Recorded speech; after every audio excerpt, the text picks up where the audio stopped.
कृपया अपना आशीर्वचन हम सभी को प्रदान करें। तो जोरदार तालियां बजा दीजिए एक बार आदरणीय महामंडलेश्वर दीदी के लिए। हाँ जी, थोड़ा सा इधर आना, बैठे हुए ये भी आपको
वसुदेवसुतं देवं कंसचाणूरमर्दनं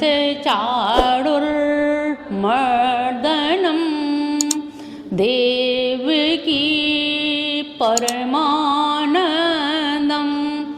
कृष्णं वन्दे जगद्गुरुं कृष्णं वन्दे जगद्गुरुं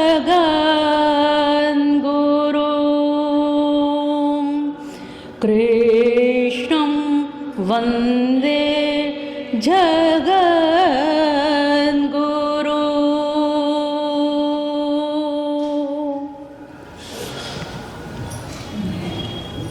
आज इस अखंड कालचक्र की परिधि में से ये जो सौभाग्य के क्षण निमेष जो हमारे समक्ष उपस्थित हुए हैं, इसमें मैं आप सभी का हार्दिक अभिनंदन वंदन करती हूँ। और वो इसलिए करती हूँ क्योंकि मैं ब्रज की ब्रजांगना हूँ। मैं आपने पहले ही परिचय दे दिया, इसलिए मैं ज़्यादा परिचय नहीं दूंगी अपना कुछ भी।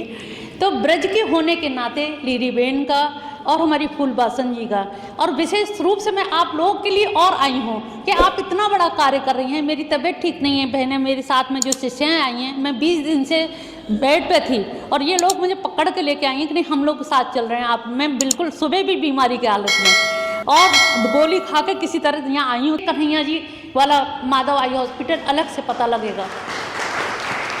और जो भी मरीज ऑपरेशन करा के जाता है तो गीता में उसको भेंट करती हूँ कि अभी तक तुमने स्थूल दृष्टि से जो देखा, नीचे डॉक्टर साहब का अस्पताल है, उसी के ऊपर मेरा सत्संग भवन ऐसे ही बना हुआ है और ऐसे ही मंदिर है। एवरी संडे मेरा गीता पे प्रवचन होता है, आस्था भजन वगैरह में सब संस्था उनमें आ चुका है, साधन वगैरह में। लेकिन मेरा यही उद्देश्य है कि जन जन तक गीता कैसे पहुँचे, लोगों को कैसे सिखाया जाए, किस तरह से उसका विश्लेषण, यहाँ तक कि जो एक सर्वधर्मानि परित्यज्य मामेकं शरणं व्रज अहं त्वां सर्व पापेभ्यो मोक्षयिष्यामि मा शुच, इसकी व्याख्या मैंने 9 महीने की। नष्टो मोह दोष शब्द की व्याख्या 7 महीने चली। मतलब कितने गहरे में उतर सकते हैं। माधव मिशन का आप कह रही थी ना कि क्या परिचय उद्देश्य क्या हो सकता है। दरअसल मानसिक मानव की जो पाश्विक वृत्तियां हैं, उन अधोगामी जो पाश्विक वृत्तियां, उनको कैसे ऊर्ध्वगामी बनाया जा सकता है। पानी की गति क्या है, नीचे ढाल गंदा आदमी मिलेगा नहीं तो कुसंग में चले जाओगे।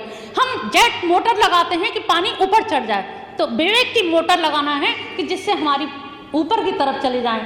और हमें जो लीरी बेन जो कर रही हैं, मेरा भी उद्देश्य वही है कि अनवरत उनका चिंतन करते करते हम उस महाराज की अहरनिश सखी बन जाएं, इतना तादात्मीकरण हो जाए, कृष्ण से वो लवलीनीकरण हो जाए, विलीनीकरण हो जाए कि मैं ना रहूं, तू ना रहे, बस गोपी भाव से विलीन हो जाए, सर्वात्म भाव से, जिसको वल्लभाचार्य जी कह रहे हैं, बड़े बड़े आचार्य कह रहे हैं। उस आचार्यों को उनके जब नीति रीति देखते हैं तो गोपियों की जो पराकाष्ठा थी कि जहां बृहस्पति जी के शिष्य उद्धव भी पानी भर गए। तो यहाँ पर मैं जो हमारे यहाँ पर अभी मैंने जो ईशावास्योपनिषद का जो कहा कि पूर्णमद पूर्णमिदम पूर्णात पूर्णमुदच्यते, पूर्ण से पूर्णमादाय पूर्णमेव शिष्यते, ये आखिर एक है कौन? एकम सद विप्रा बहुधा वदन्ति, ये एक है कौन? एक क्वेश्चन है, सबके सामने एक समस्या है। भीष्म पितामह ने जबकि कह भी दिया कृष्ण के अलावा कोई प्रथम पूजनीय नहीं, लेकिन लोगों ने नहीं स्वीकार किया। यहाँ पर मैं यही बताना चाहूँगी, कृष्णो ब्रह्म ही शाश्वतम, केवल कृष्ण ही एकमात्र ब्रह्म है, कृष्ण ही सगुण साकार हैं। बहुत लोग प्रश्न करते हैं कि अगर ब्रह्म है तो वो सगुण साकार कैसे हुए? भक्तार्थ सगुणों जातो निराकार हो पिचिन में, वो भक्तों की पुकार से टेर लगा के ब्रजवासियों ने ऐसी टेर लगाई कि उनका अवतार का मतलब नीचे उतर के आना पड़ा, उस गोलोक धाम से धरा धाम पे, ब्रज धाम पे अवतीर्ण होना पड़ा। ये हमारी दिल की पुकार थी, हमारी दिल की टेर थी, और जो हमने टेर लगाई तो कन्हैया को दौड़ के आना ही पड़ा। कैसे नहीं आएंगे? कहा जाता है ईश्वर परम कृष्ण सच्चिदानंद विग्रह अनादि राधि गोविंद सर्व कारण कारणम। इसको अरिस्टोटल ने कहा है अनमूव्ड मूवर, जिसको कोई मूव करने वाला नहीं है। हर व्यक्ति हर चीज कार्य कारण के सिद्धांत से चल रही है। कृष्ण ऐसे हैं जिनको कोई संचालन करने वाला नहीं है। बहुत से कहते हैं कि राम को हो चाहे कृष्ण को, मैं इसका विरोध करती हूँ। बहुत से कहते हैं कि विष्णु का अवतार है, विष्णु का अवतार नहीं है। कृष्ण का शब्द का जो अर्थ है वो वास्तव में लगता, कृष्ण कहते ही हमें बंसी वाले नजर आते हैं। एक्चुअल में कृष्ण शब्द की जो निष्पत्ति है, जो अर्थ है, कृषिर भूवाचो शब्दों नश्य निवृत्तिवाचक, मतलब कृषिर भूवाचक, भूवाचक नहीं अस्तित्ववाचक। आप कहोगे कृष्ण कहाँ है, तुम हो कि नहीं? मना करोगे कि नहीं है? तुम जिंदा हो तो कृष्ण है। ममे वांशो जीव लोके जीव भूत सनातन, वो तुम्हारे हृदय में बैठे हुए, तुम जिंदा हो, जीवित हो, सांस ले रहे हो, गति कर रहे हो, इसका मतलब कृष्ण का अस्तित्व है। किसी प्रमाण की जरूरत नहीं है, तुम स्वयं में प्रमाण हो। किस प्रमाण की बात करोगे? किस शास्त्र को उठा के बात करोगे? हमें किसी शास्त्र की जरूरत नहीं है। हम सीना ठोक के कहते हैं कि हम हैं तो हमारा कन्हैया है। अगर हम जिंदा है तो हमारा कृष्ण है। भूवाचक शब्दों नश्य निवृत्तिवाचक, ण शब्द जो है कृष्ण में आखिरी जो ण शब्द है वो क्या? निवृत्तिवाचक। निवृत्ति यानी कि दुखों से निवृत्त हो जाना, प्रपंचों से, माया जगत से। कृष्ण की शरण में जाते हैं तो घर बार भूल जाते हैं। गोपियां कैसे छोड़ गई, तवा चढ़ा है, चूल्हे पे बच्चे दूध पी रहे हैं, जैसे भी धाए चली, भाग चली। अरे वो वाली टेर अगर आ गई वास्तव में कि धाए चली। आज जहां मैं देख रही हूँ कि कहां कहां से बहनें आई हुई हैं, बड़े दूर दूर से लोग आए हैं। ये वास्तव में हमारे ब्रजवासियों का भी सौभाग्य है कि आज द्वारकावासी भी और हमारे मध्य प्रदेश से भी लोग आए, उज्जैन वासी भी आए।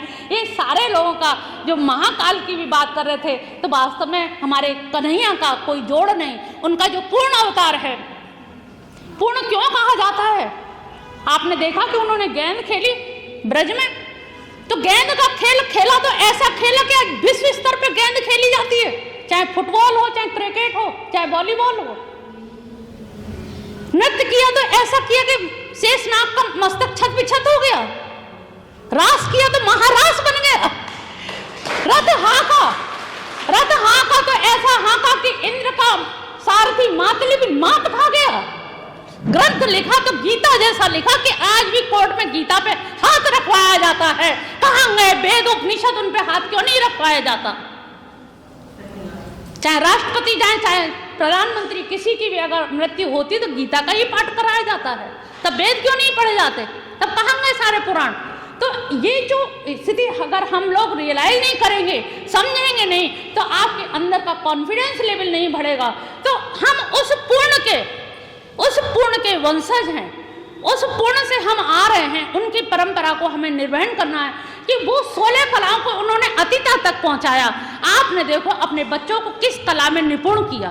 कहाँ हैं कलाएं? वो 16 कलाएं कहाँ हैं? मल्ल विद्या समाप्त हो रही है। उन्होंने कोई शस्त्र नहीं उठाया, कंस को मल्ल विद्या से पछाड़ा। मैं एक पहलवान की बेटी हूँ, प्रहलाद भैया जानते हैं, और पहला उनकी बेटी होने के नाते उन्होंने अखाड़े के सारे दाव पेच मुझे सिखाए कि धोबिया पाठ कैसे मारना है, सखी की चाल बेटा कैसी चलनी है। तो मैंने धोबिया पाठ और सखी की चाल और तलवार चलाना खूब सीखा। और जब मैं महामंडलेश्वर बनी हरिद्वार में तो मुझे तलवार ही भेंट करी गई। मैं कभी फोटो डालूंगी आपके ग्रुप में, तो तलवार चलाते हुए का तो उन्होंने वही बेहतर सिखाए। और फादर का भी आपने जब परिचय दिया तो मुझे भी याद आ गई पिताजी की कि वास्तव में उन्होंने ऐसे संस्कार दिए कि सिंगन के लेने नहीं, संतन नहीं जमात। जब मैंने माधव मिशन की स्थापना की, डॉक्टर साहब ने कानपुर के कहने लगे कि ब्राह्मण बाहुल क्षेत्र ये तुम्हारा मथुरा नहीं है, छोटी सी नगरी नहीं है कि तुम्हारा मिशन चल जाएगा, यहाँ कोई नहीं आएगा और पंडित तो इसे तहस नहस कर देंगे। और कन्हैया की कृपा कि सारे पंडित ही हमारे शिष्य हैं, चरण धो धो के पीते हैं, झूठा प्रसाद लेते हैं। तो ये उनकी कृपा है। मैंने कि देखिए बांके बिहारी साक्षात विराजमान है कि नहीं, इतना बड़ा उन्होंने आश्रम बनवा दिया, पूरा माधव नगर बसा दिया, ये इनकी कृपा है। मैं इन्हीं को पति रूप में मानती हूँ, वो तो लोकल पति हैं भाई, जगतपति से बढ़कर कौन पति होगा। और ब्रज की कन्या का पति तो यही है। ब्रज की कन्या अगर दूसरे का वर्ण करती है तो वो पाप करती है। प्रथम पति तो ये है, हमने बचपन से मांग भरी है सिंदूर तो इनके नाम का, उसके बाद हमने शादी को सिंदूर नहीं भरा, पहले जो सिंदूर भर लिया कन्हैया के नाम पे। ऐसे ही मंदिर है घर में हमारे, नीचे हनुमान जी का मंदिर, ऊपर कृष्ण जी का मंदिर। तो पिताजी ने केवल कहा बेटा भजन करो और इतना पढ़ना कि कोई ना रहे। तो हमारे डीएवी कॉलेज में सारे सवर्ण हैं, यहाँ के अटल बिहारी वाजपेयी पढ़े, लेकिन कोई भी डिलीट नहीं है। मैंने डिलीट तक की किताबें भी लिखी, बच्चों का लालन पालन भी, कि नहीं हमें वहां तक पहुंचाना है, उस पराकाष्ठा तक हमारा यदुवंश वहां तक रहे, कोई ये ना कह सके ये पिछड़े हैं। अभी किसी ने कहा, कोई भैया बोल रहे थे कि बैकवर्ड है, अशोक भैया बोलते जाने क्या। देखिए अगर पिछड़े हैं, कोई कहता भी है तो ये आपके लिए चुनौती है कि पहले आप अगड़े थे तभी तो पिछड़े हुए, दौड़ में आप आगे थे, पिछड़े आप हुए हैं अपने कामों से। तो उठिए, चलिए फिर वहीं चल दीजिए, मिटा दे अपनी हस्ती, गर्म मर्तबा चाहिए, दाना दाना खाक में मिलकर गुले गुलजार होता है।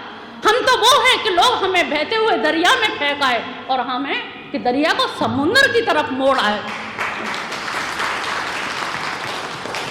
तो हम लोगों में वो जलवा है। गोपियों में क्या था, ग्वालिनों में क्या जलवा था।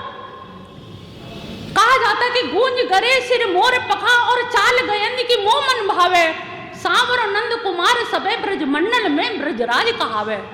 साज समाज सबे सिरताज और लाज की बात कही नहीं जावे, ताई अहीर की छोरियां छछियावर छाछ पे नाच नचावे, छछियावर छाछ पे नाच नचावे, छछियावर छाछ। हम उस कुल के हैं कि छछियावर छाछ पे निंदा करा सकते हैं और वो हमें बुला रहे हैं। और सवर्ण और पिछड़े की जो बात है वो एक अवस्था है और हम तो वहां से चले आ रहे हैं, अपना चक्रवर्ती सम्राट से ययाति से देखते हैं। लेकिन आज सीधी सी परिभाषा सवर्ण और पिछड़े की एक ही है, जो कृष्ण के करीब है वो सवर्ण है, जो कृष्ण से दूर है वो ही पिछड़ा है। ज्यादा लंबी परिभाषाओं में मत पड़ो, कन्हैया के पास आ जाओगे तो तुम पूजोगे। आज हम क्यों पूजे हैं कानपुर में जाकर, कोई ना पूछता, यूँ कह देते भैया मथुरा की छोरी आई है। अभी इनने कहा मथुरा की छोरी आवाज क्यों नहीं आ रही, मैं तो पर्चे छपवा दिए, मथुरा की छोरी ने मचाए दई होरी। तो वहां पर होरी भी खूब लठा मार कर दी। और हमारे कन्हैया के जो आज हमारी गवर्नमेंट बड़े नारी सशक्तिकरण पे, यूजीसी से मुझे 3 बार कई लाख रुपया मिला कि नारी सशक्तिकरण पे सेमिनार होनी है।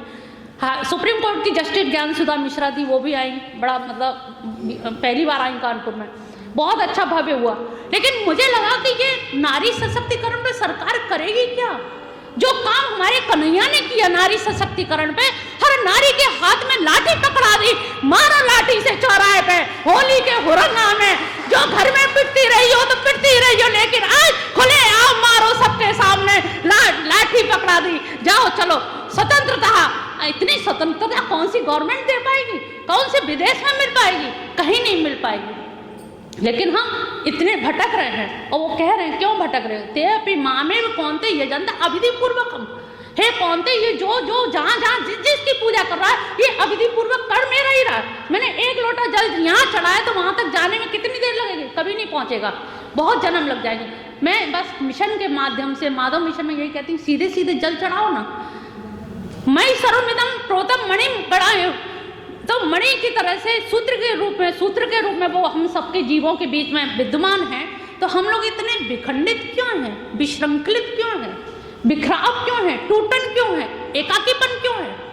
और एकाकीपन मालूम है, नौजिया, जानपाल शास्त्री ने कहा कि नौजिया हो रहा है। आज हम भीड़ में हैं लेकिन ईर्ष्या से किसी से एकदम आत्मीयता नहीं हो पा रही। तो हमें ये आत्मीयता पैदा करनी होगी कि हम एक परिवार के, एक कुल के हैं और उनके हैं। ये कह देना ही बहुत बड़ी बात होती है, आंखों में आंसू आने लगते हैं कि हम उनके हैं। जब हम उनके हो जाते हैं, उनके कहलाते हैं, तो उनके होने का मतलब है कि आपको उनके बन के रहना पड़ेगा, उनके लिए कुछ करना पड़ेगा। अभी हमारी बहनों ने कहा कि हम महाकाल से आए हैं, महाकाल के, ये सही बात है। महाकाल को भी ब्रज में आना पड़ा महाराज के समय और गोपी रूप धारण करना पड़ा, लहंगा फरिया ओढ़ के, हाथों में चूड़ी, कानों में कुंडल और सब साज संवार के जब आए और देखा घूंघट करके खड़े, लेकिन खड़े कब तक रहते? कामदेव को तो महादेव ने भस्म कर डाला, लेकिन हमारे कन्हैया ने कहा, कामदेव ने पूछा कि कौन सा युद्ध लड़ोगे, किले का कि खुले का? उन्होंने कहा खुले का। उन्होंने कहा किले का युद्ध होता है जब समाधि ध्यान में बैठे हो, और खुले का क्या है जब गोपियां चारों तरफ हो, पराकाष्ठा पे हो, तब तुम विचलित कर दो, तब बात अलग है, अच्छे विचलित हो जाते हैं। तो जो अच्युत नाम पड़ा है वो इसी की वजह से पड़ा। ये कारण बता रही हूँ तो आप लोगों को, तथ्य की बात कि जो अच्युत शब्द आया है वो इसीलिए आया है कि कामदेव को भी उन्होंने भस्म नहीं किया। कामदेव सामने खड़ा रहा, महारास चलता रहा, और महारास में भी वो गोपियों के बीच में से अंतर ध्यान हो गए। लेकिन उनकी जो छवि देख करके महादेव जी भी बरबस कह चुके, आपके महाकाल जी के भी मुंह से निकल गया कि अरे केशव की छवि कौन कहे, अति प्यारी लटे लटके झपकारी, खंजन से द्रव्य अंजन है, मुख चंद्र समान महासुखकारी।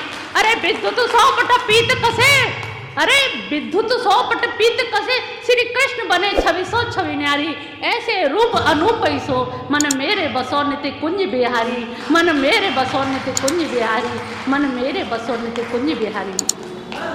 अंत में उन्होंने क्या मांगा फल रूप में कि ब्रज में मुझे स्थान दे दीजिए, और गोपेश्वर साक्षात आज भी विराजमान है, और गोपेश्वर के रूप में महादेव जी विराजमान हैं। अब मैं मूल तथ्य पे, क्योंकि प्रहलाद भैया आ गए हैं, इनका इशारा बहुत है, अब मैं अपनी बात कहना चाहूँगी। ये अभी तो आपको आकर्षित करना था कि एक ही है, द्वितीय नास्ति। मैंने इतने दर्शन, इतनी पुस्तकें, इतने ग्रंथ लिखे हैं, गीता पे टीका आपने जैसे बताया वो लाई हूँ या रखे हुए फ्लैट पे। मैंने यहाँ 4 फ्लैट ले रखे हैं। जन्म यहाँ पे मथुरा में हुआ तो मैंने कि मरेंगे भी यहीं, मरने के लिए 4 फ्लैट लिए हैं, किसी ना किसी में तो मर ही जाएंगे। तो मैं मरने के लिए तैयारी से आई हूँ यहाँ पर कि अब हो सकता है मैं रुक जाऊँ हमेशा के लिए, और तो उसी तैयारी से मैं यहीं रुकी हुई हूँ, फ्लैट पे हो सकता गीता रखी हूँ। मेरा आने का आज जो प्रयोजन प्रहलाद भैया ने बुलाया, मेरा मुख्य जो प्रयोजन था वो प्रयोजन था कि हम लोगों का एक सात्वत धर्म था, और वो सात्वत धर्म अवैधिक घोषित करके शंकराचार्य ने उसको दबा दिया।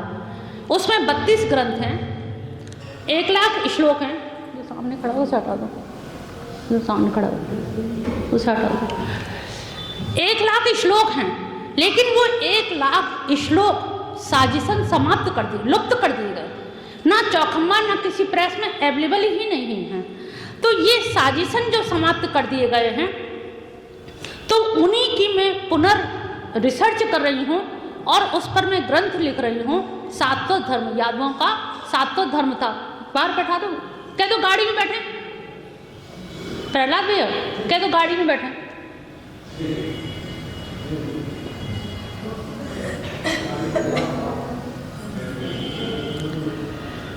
तो उस पर मैं अब शोध कार्य कर रही हूँ।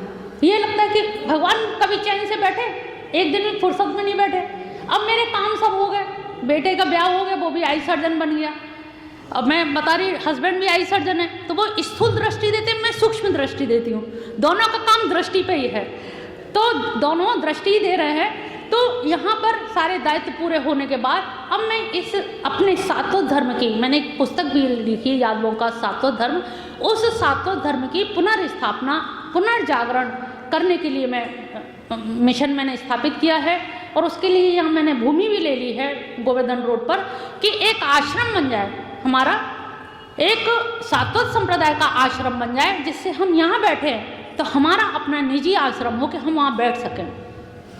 जमीन खरीद के बाउंड्री वॉल गेट मैंने करा दिया है, लेकिन अब आगे की तथा मेरी नहीं है। अगर आप लोग चाहोगे सब लोग मिलकर तो आश्रम तैयार हो जाएगा, अन्यथा वो बाउंड्री वॉल और गेट एक अधूरी वासना लेकर के हम चले जाएंगे कि अपना एक आश्रम होता, वहाँ हम लोग बैठ के आत्मचिंतन करते, आत्म मंथन करते, मंत्रणा करते, एक दूसरे से अपने दुख सुख की बात करते। लेकिन हमारा कोई ऐसा स्थान नहीं है। आरएसएस का स्थान देखिए कि बम्बई में गणेश जी दूध पीते हैं तो पूरे इंडिया भर में दूध पी जाते हैं पल भर में। कौन सा तंत्र है ऐसा, वो हम डेवलप नहीं कर पा रहे। क्यों नहीं कर पा रहे? आज आप देखिए हम लोग राजनीति में भी ऊपर हैं, अब अर्थबल भी अच्छा हो गया, सभी लोग धनाढ्य भी हैं, शिक्षा भी अच्छी हो गई है, लेकिन फिर भी बिखराव है। ये वैसे ही है जैसे ईंट पे ईंट रख दीजिए, एक धक्का लगेगा गिर जाएगी, लेकिन जब तक उसमें धर्म रूपी सीमेंट गारा पानी नहीं लगेगा वो भित्ति मजबूत, दीवार मजबूत नहीं हो पाएगी।